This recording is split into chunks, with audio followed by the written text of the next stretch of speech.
नमस्कार दोस्तों।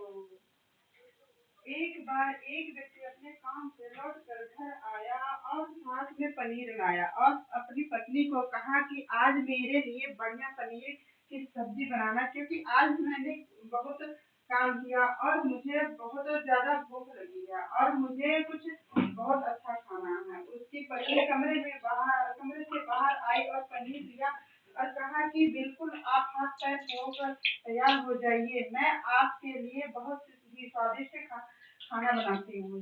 वो व्यक्ति फ्रेश हो गया और टीवी देखने लगा और इंतजार करने लगा सब्जी के बनने का, ताकि उसे खा सके। किचन से बहुत अच्छी खुशबू आ रही थी। वो व्यक्ति बस सोच रहा था कि जल्दी से खाना बन जाए ताकि मैं अपनी भूख मिटा सकूं।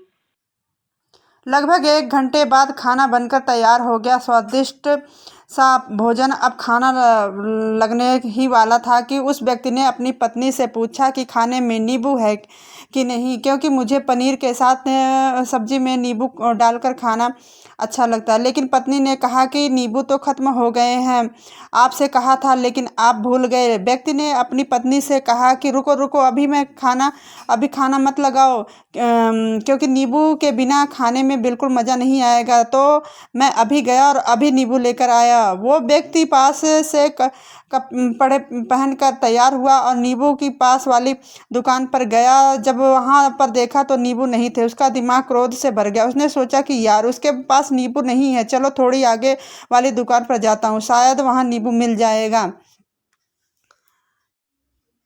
वो थोड़ा और आगे गया लेकिन वहाँ पर भी नींबू नहीं मिले। अब उसने सोचा दूर की सब्जी मंडी चला जाता हूँ, वहाँ से नींबू लेकर आऊँगा, क्योंकि नींबू के बिना सब्जी में मज़ा नहीं आएगा।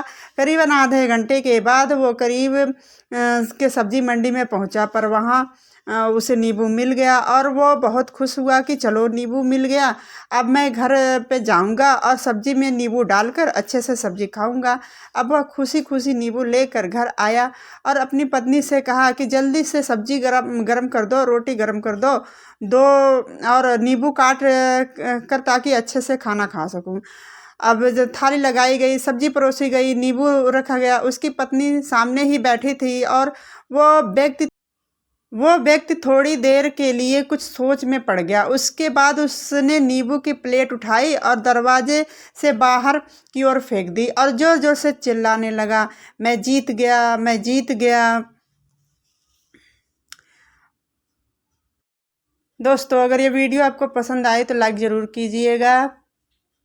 पत्नी ये देखकर घबरा गई कि कहीं कि ये पागल तो नहीं हो गए, इन्होंने सारे के सारे नींबू दरवाजे से बाहर की ओर क्यों फेंक दिया। उस पत्नी ने उस व्यक्ति पर चिल्लाया और कहा कि आप पागल हो गए हो, अभी तो इतनी देर तक नींबू के बारे में पूछ रहे थे और अभी जब नींबू घर पे ले आए और खाने बैठे तो आपने इन नींबुओं को दरवाजे से बाहर फेंक कर और आप चिल्ला रहे हो, मैं जीत गया, मैं जीत गया। पत्नी पूछी, आप किस चीज़ में जीत गए हो, हुआ क्या?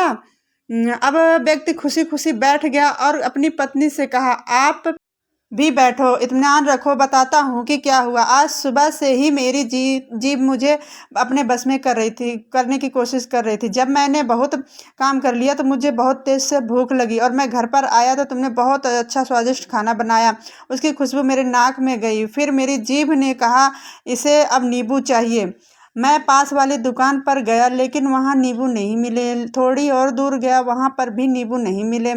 मुझे उसने और दूर ले गई, उसके बस में आ गया और जैसे ही वह कहती रही मैं वैसा करता रहा। अब मैं वैसा ही करता गया जैसा वो मुझसे करवाती गई, लेकिन अंत में मैंने विजय प्राप्त कर ली। मैंने उसे उठाकर बाहर फेंक दिया और कह दिया कि तुम्हारा मुझ पर कंट्रोल नहीं है, बल्कि मेरा तुम पर कंट्रोल है और मैं जीत गया। क्या आपको समझ में आया कि कैसे अपने इच्छाओं पर विजय प्राप्त करें? कई बार लोगों को शराब पीने की आदत लग जाती है और उस पर चक्कर में वो भटकते रहते हैं। यदि एक जगह नहीं मिलती तो दूसरी जगह जाएं, दूसरी जगह नहीं मिली तो तीसरी जगह जाते हैं। और अक्सर ये युवाओं के साथ ऐसा ज़रूर होता है कि वो शराब पीने के लिए बैठते हैं तो सारी शराब खत्म हो जाती है। उसके बाद एक ना एक व्यक्ति ज़रूर कहता है कि यार और चाहिए के चक्कर में शराब ढूंढने के लिए निकलते हैं और देर रात हो जाती है। वो भटकते रहते हैं, एक जगह नहीं मिलती दूसरी जगह जाते हैं, दूसरी जगह नहीं मिलती तीसरी जगह जाते हैं। अपने समय और पैसे अपने आप को बर्बाद कर देते हैं। यदि आपने अपनी इच्छा इंद्रियों पर विजय प्राप्त नहीं किया तो आप भी नींबू की खोज में सिर्फ भटकते ही रहोगे और हमेशा परेशान रहोगे। इसलिए अपनी इच्छा इंद्रियों पर काबू पाइए और अपने जीवन को खुशी खुशी बिताइए। आशा करता हूँ कि इस स्टोरी के माध्यम से आपको कुछ ना कुछ सीख ज़रूर मिली होगी। अगर मिली है तो थैंक यू।